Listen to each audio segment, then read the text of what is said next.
ధర్మవరం మాజీ ఎమ్మెల్యే కేతిరెడ్డి వెంకట్రామరెడ్డి ఒక ఇంటర్వ్యూలో భాగంగా మాట్లాడుతూ ఏదైతే తెలంగాణ రాష్ట్రంలో ఉన్నటువంటి బీఆర్ఎస్ పార్టీకి చెందినటువంటి కార్యకర్తల్లో దాదాపు 80 నుంచి 90% మంది కార్యకర్తలు ఆంధ్రప్రదేశ్లో వైఎస్ జగన్మోహన్ రెడ్డి గారి గెలుపును కోరుకుంటున్నారు, ఆయనకి అభిమానంగా ఉన్నారని చెప్పి చెప్పుకుంటూ, మరో పక్క చూసుకుంటే ఆంధ్రప్రదేశ్లో ఉన్న వైఎస్ఆర్సీపీ క్యాడర్ అంతా కూడా ఆ క్యాడర్లో 80 నుంచి 90% తెలంగాణలో కేసీఆర్ గారిని గెలుపుని కోరుకోనుకుంటున్నారు. దీనికి కారణం జగన్మోహన్ రెడ్డి గారికి అదేవిధంగా కేటీఆర్కి మధ్య ఉన్నటువంటి సఖ్యత అని చెప్పి చెప్పారు.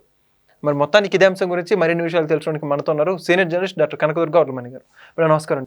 మరి ఇప్పుడైతే మొత్తానికి ఆంధ్రప్రదేశ్లో ఈ యొక్క తెలంగాణ క్యాడర్కి సంబంధించి కావచ్చు, వైసీపీకి సంబంధించిన వాళ్ళు కావచ్చు, ఇక్కడ తెలంగాణ వాళ్ళేమో ఆంధ్రప్రదేశ్లో జగన్మోహన్ రెడ్డిని కోరుకుంటున్నారంట, అంటే బీఆర్ఎస్ సంబంధించినట్టు వాళ్ళు. ఇక్కడ ఆంధ్రప్రదేశ్లో వైఎస్ఆర్సీపీ వాళ్ళు మాత్రం తెలంగాణలో కేసీఆర్ గారిని కోరుకుంటున్నారంట. మొత్తానికి స్నేహ మైత్రి గురించి మీరేమంటారు? అంటే కేతిరెడ్డి యాక్చువల్గా మీకు గుర్తుంటే కనుక అయితే వైసీపీ ఓడిపోయాక కేతిరెడ్డి మీద కొంచెం సింపతి వచ్చింది అందరికీ. మీకు గుర్తుంది కదా, కొంచెం పాజిటివ్గా ఉన్నాడు అతను. అతను వేరే పార్టీలోకి వెళ్ళాలని ట్రై కూడా చేశాడు మనకు తెలిసి.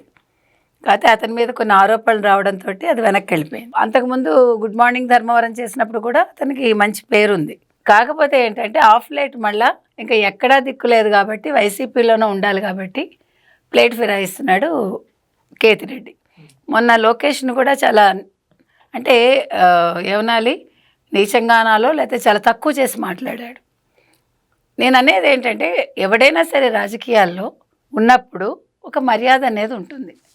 అది చిన్న పెద్ద కాదు, ఆ పదవికి మనం గౌరవం ఇవ్వాలి. ఫస్ట్ వయసు పక్కన పెట్టండి. ఇక్కడ వయసు కొన్నిసార్లు వయసుకి మనం గౌరవిస్తాము, కొన్నిసార్లు పదవికి ఇస్తాము, కొన్నిసార్లు రెండూ కల్పిస్తాం. మనం ఆంధ్రప్రదేశ్లో వైఎస్ఆర్సీపీకి చెందిన ప్రజలు అంటే వాళ్ళ పార్టీకి చెందిన వాళ్ళు 70-80% మంది జగన్మోహన్ రెడ్డి మళ్ళీ ముఖ్యమంత్రి కావాలని కోరుకుంటున్నారు. అదేవిధంగా తెలంగాణలో బీఆర్ఎస్కి చెందిన వాళ్ళు కేటీఆర్ రావాలని కోరుకుంటున్నారని చెప్తున్నాడు. అంటే అసలు ఎందుకు చెప్తున్నాడు ఇంత అసంబద్ధంగా? ఇది అసంబద్ధమే, ఎందుకంటే అసందర్భం కూడా. ఇప్పుడు ఏ సందర్భం లేదు, ఇప్పుడు ఎలక్షన్స్ రావట్లేదు, లేకపోతే ఇక్కడ ప్రజలు హోరెత్తిపోయి రోడ్ల మీదకి వచ్చేసి మాకు జగన్ కావాలని ఎవడో అడవట్లేదు, అల్లాడట్లేదు. అదేవిధంగా తెలంగాణలో కూడా కేసీఆర్ ఫామ్ హౌస్లో 2 ఏళ్ళు పడుకున్నా అక్కడికి వెళ్ళి పోనీ ఫామ్ హౌస్ బయట ఎవడైనా అయ్యో కేసీఆర్ గారు మీరు బయటికి రండి మిమ్మల్ని చూడాలని ఎవడైనా ఒక్కడ ఏడ్చాడా? నిజంగా అడుగుతున్నానండి. ఎందుకంటే 10 ఏళ్ళు ఆయన ముఖ్యమంత్రిగా పనిచేశాడు, 10 ఏళ్ళు ఉద్యమంలో ఉన్నాడు ఆయన. ఎంత ఫాలోయింగ్ ఉండాలి?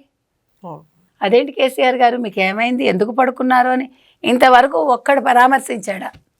నేను అడుగుతున్నది అది. అభిమానం అంటే మీ వెంటే ఉండాలి వాళ్ళు, అంటే పదవిలో ఉన్నా లేకపోయినా. ఇప్పుడు తెలుగుదేశానికి ఆ క్యాడర్ ఎప్పుడు అలాగే ఉంది, మీరు గమనించుకోండి. చంద్రబాబు నాయుడు గారి పదవిలో లేనప్పుడు ఎవడైనా కట్టు తప్పాడా? ఒక్క లీడర్ మీరు చూపించండి నాకు. సరే పార్టీ వదిలి వెళ్ళిన వాళ్ళు హార్డ్లీ కొంచెం మంది, ఓ రోజా, ఓ వల్లభనేని, ఓ కొడాలి, మనకు కనిపించేది వీళ్ళ ముగ్గురే. ఇంత పెద్ద పార్టీలో ఎంతమంది ఉండాలి అసలు? వెళ్ళిపోవాల్సిన వాళ్ళు ఎంతమంది ఉండాలి? కానీ వెళ్ళలేదుగా. అంటే పార్టీకి వాళ్ళు విధేయులుగా ఉన్నారు, చంద్రబాబు నాయుడు వెంటే ఉన్నారు. కష్టం వచ్చినప్పుడు కూడా చంద్రబాబు నాయుడు వెంట ఉన్నారు. కష్టం వచ్చినప్పుడు చంద్రబాబు నాయుడు వెంట పార్టీకి సంబంధం లేని పవన్ కళ్యాణ్ లాంటి వాళ్ళు వచ్చారు. అది చంద్రబాబు నాయుడు మీద ఉండే గౌరవంతో. అది గుర్తుపెట్టుకోండి.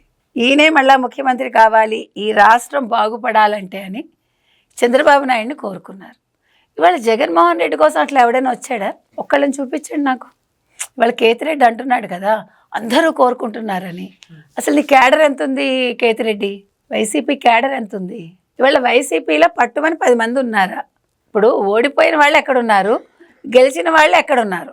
ఇవాళ స్కాముల్లో ఉన్న వాళ్ళు మైక్ ముందుకు వస్తున్నారు, మిగతా వాళ్ళందరూ ఎక్కడున్నారు? నేను అడుగుతున్నది అది. ఎలా ఉండాలంటే ఒక నాయకుడి కోసం వాళ్ళు అల్లాడిపోవాలి. ఎవడు అల్లాడట్లా. సర్లే ఈయన ఎప్పుడు ఎలా అంకల పడి ఉంటాడు మనకెందుకులే అనుకుంటున్నారు. అలాగే పార్టీ ఉందా చచ్చిందా అనుకుంటున్నారు. అదేవిధంగా ఇక్కడ బీఆర్ఎస్ తీసుకుంటే సొంత చెల్లెలు కన్న తండ్రిని పట్టుకుని అంతలేసి మాటలంది. అంటే ఒక ఆస్తి గొడవలు కావచ్చు, లేదు ఒక పదవి కోసం కావచ్చు, ఎలా కొట్టుకుంటున్నారో ఒక కుటుంబానికి సంబంధించిన సభ్యులు పవర్ కోసం, పదవి కోసం. ఇవాళ నేనే ముఖ్యమంత్రిని అవుతాను ఒక చెల్లెలు చెప్తోంది.